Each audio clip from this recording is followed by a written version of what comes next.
Selamat malam. Wil Malam. iya, Willy di mana posisinya? Saya di Medan. Di Medan. Ya. Oke. Saya baca tadi sekilas William ini ada gagal ginjal, ada diabetes. Mungkin William bisa cerita sih apa yang dirasakan dan bagaimana setelah ketemu hemohim. Boleh Oh, langsung cerita ada hmm. Willy? Awal saya kena penyakit ginjal itu di tahun 2016. Ya, ketika itu memang sudah stadium 3 atau 4 begitu. Jadi ya tinggal satu tingkat lagi itu harus cuci darah. Tapi yang masih bisa dikontrol dengan obat-obatan dokter selama setahun.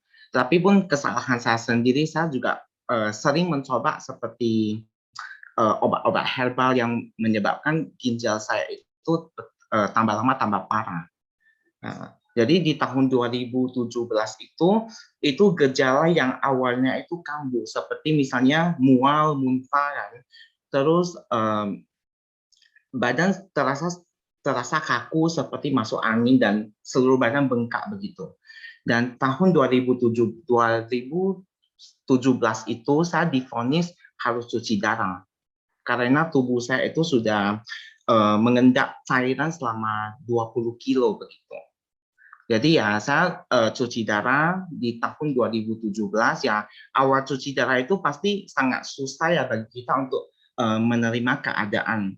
Terutama seperti misalnya saya waktu itu masih usia muda ya, masih banyak target yang ingin dicapai, impian perlu dicapai begitu. Jadi harus menyita seperti seminggu itu 2 kali atau 3 kali harus cuci darah. Otomatis waktu kita tinggal sedikit untuk kerjaan kita begitu. Jadi awalnya itu sangat susah menerima ya. Tetapi ketika saya terjun ke dunia hemodialisis itu saya merasa shock ya. Rupanya sekarang kalau misal orang cuci darah itu sudah biasa. Sudah biasa, banyak yang usia muda seperti saya cuci darah, bahkan ada yang masih kecil sudah cuci darah begitu. Jadi dari sana saya belajar mulai menerima, mengambil hikmahnya bahwasanya untung saya di usia sekarang baru cuci darah. Karena kalau misalnya di usia kecil cuci darah itu kan pasti sangat susah ya untuk mengontrol cairan yang masuk ke dalam tubuh kita begitu. Kalau misalnya di usia sekarang kan kita masih bisa memakai akal logika kita untuk berpikir, untuk menahan nafsu kita untuk minum air begitu. Jadi saya cuci darah sekarang sudah memasuki tahun ke-7. Jadi 4 tahun itu saya hemodialisis dan sekarang sudah memasuki tahun ketiga saya melakukan terapi CAPD menggunakan selang perut kita untuk cuci darah tiap hari begitu di rumah. Jadi tidak usah ke rumah sakit lagi begitu. Jadi ketika saya belajar menerima hemodialisis itu, saya aman-aman dan ya penuh hikmah, penuh syukur gitu selama 2 tahun. Jadi akar masalah saya itu muncul pada saat saya cuci darah sampai 2,5 tahun. 2,5 tahun itu waktu cuci darah tiba-tiba tensi saya naik sampai 200 lebih, sehingga menyebabkan pembuluh darah saya yang pembuluh darah mata saya di bagian kiri ini pecah. Tetapi awalnya saya masih belum menyadari ya, masih konsumsi seperti obat tekanan darah tinggi ataupun obat anti radang begitu. Jadi setelah beberapa kali cuci darah itu, setiap memasuki jam ketiga atau jam ke 3,5 itu sakitnya kambuh. Kepala sakitnya kambuh. Jadi saya merasa mungkin ini masih maksudnya tekanan darahnya tinggi atau efek dari cuci darah. Jadi saya cuma memakai obat anti radang ataupun Panadol ataupun obat tekanan darah tinggi begitu. Tapi selama beberapa kali siklusnya tetap sama di jam ketiga atau 3,5 itu awalnya kepala, tapi akhirnya berujung ke mata kiri. Jadi mata kiri itu sakit sampai ujung kepala itu. Jadi setiap cuci darah memasuki jam ketiga itu mata saya terasa mau meledak dan keluar banyak air mata begitu.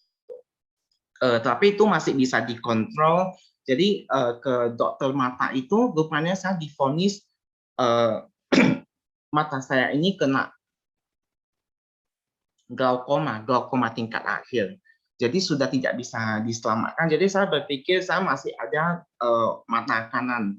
Jadi saya masih bisa melanjuti kehidupan saya begitu. Jadi puncaknya di 2,5 tahun itu saya kena itu TB limpa getah bening. Jadi saya hampir kena limpa getah bening, ada benjolan di leher saya begitu. Itu sel darah putih saya meningkat naik. Itulah awal saya ketemu hemokim. Jadi tahun 2018 itu kan Atomy memasuki di Indonesia. Jadi atasan saya dan juga upline saya itu dia merekomendasikan saya hemokim. Hanya awal saya ketemu hemokim begitu. Jadi dia menawari saya hemokim. Jadi awalnya sih saya sangat anti namanya suplemen MLM. Karena semua suplemen saya sudah pernah mencoba sih, dari yang murah sampai yang mahal begitu saya sudah mencoba, tapi hasilnya tidak sesuai ekspektasi begitu. Tapi saya tetap menerima sih kebaikan orang lain kan, tapi saya cuma ambil tapi saya tidak minum sampai 2-3 hari. Ini hemokimia ini sangat mencuri perhatian saya begitu. Jadi saya merasa kenapa saya tidak mencoba jika memang benar-benar bagus dan bisa membuat saya sehat kembali, kenapa saya tidak mencoba. Jadi awalnya itu saya mencoba setengah saset. Jadi setengah saset saya minum, setengah saset lagi saya bagi ke papa saya.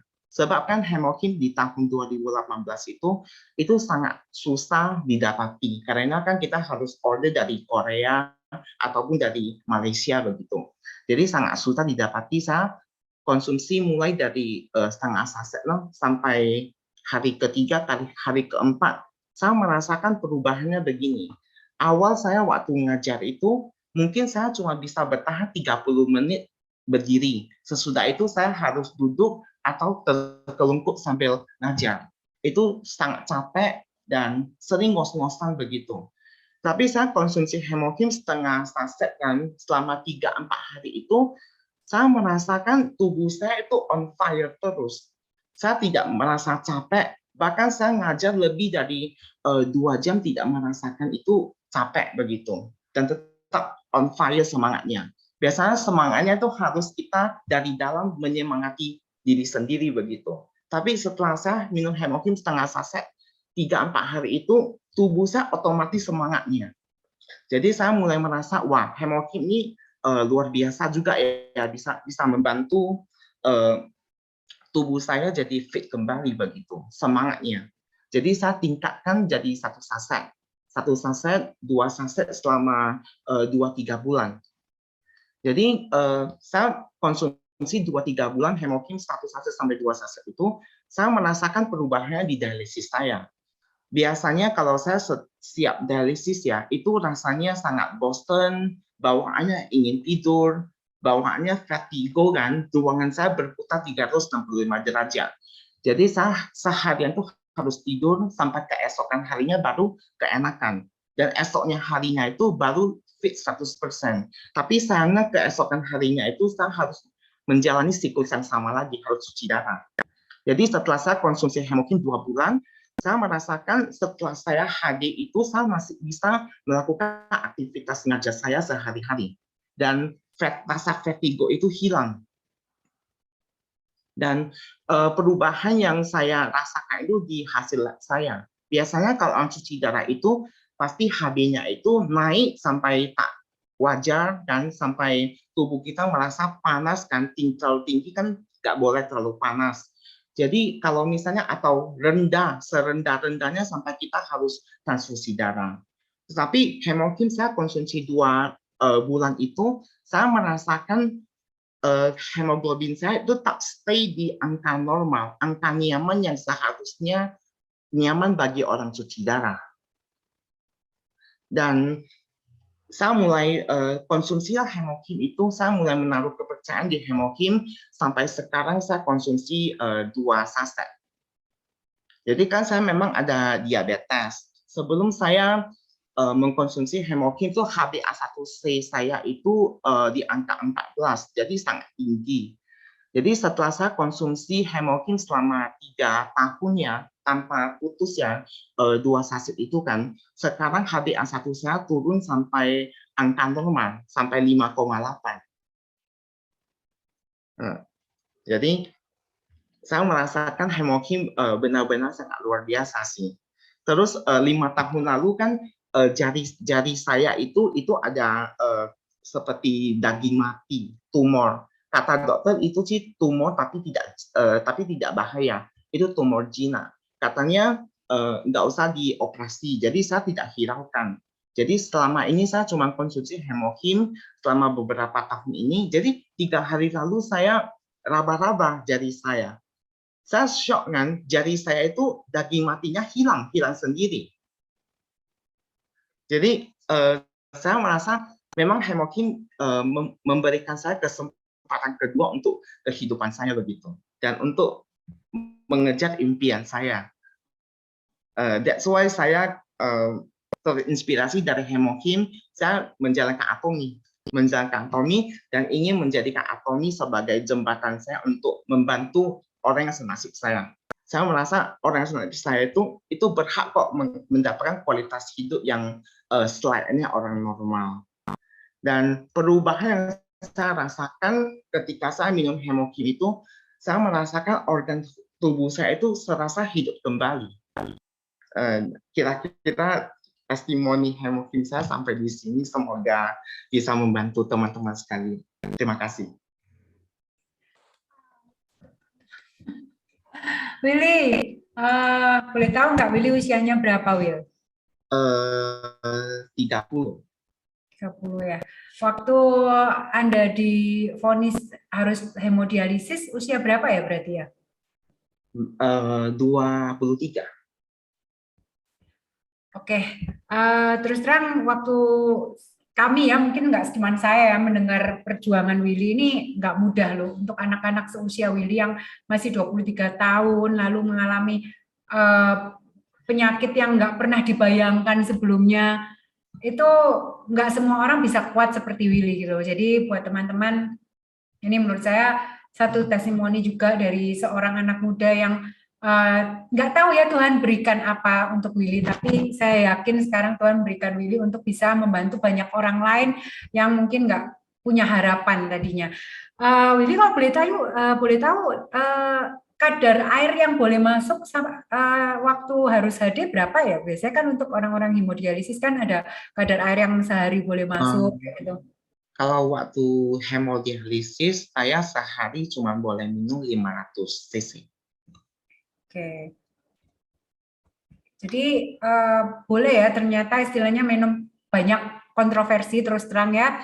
Orang yang ngomong kalau lagi sudah cuci darah nggak boleh minum hemohim, ada yang boleh minum 1 aja. Tapi ternyata ini ada testimoni benar-benar dari seorang yang selalu hemodialisis atau cuci darah, dan Willy minum sehari 2 saset. Ini tadi ada sempat pertanyaannya.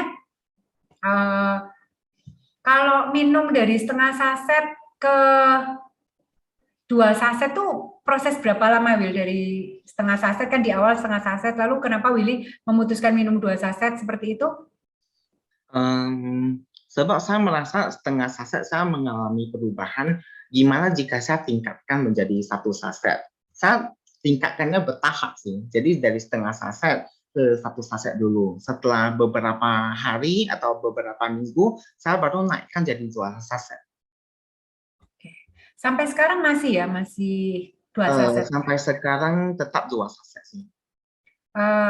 Boleh tanya nggak? Ini maaf untuk mata, tadi kan kalau misalnya sempat glaukoma ya, ini berarti tetap mata kiri nggak bisa ya? Nggak bisa lihat?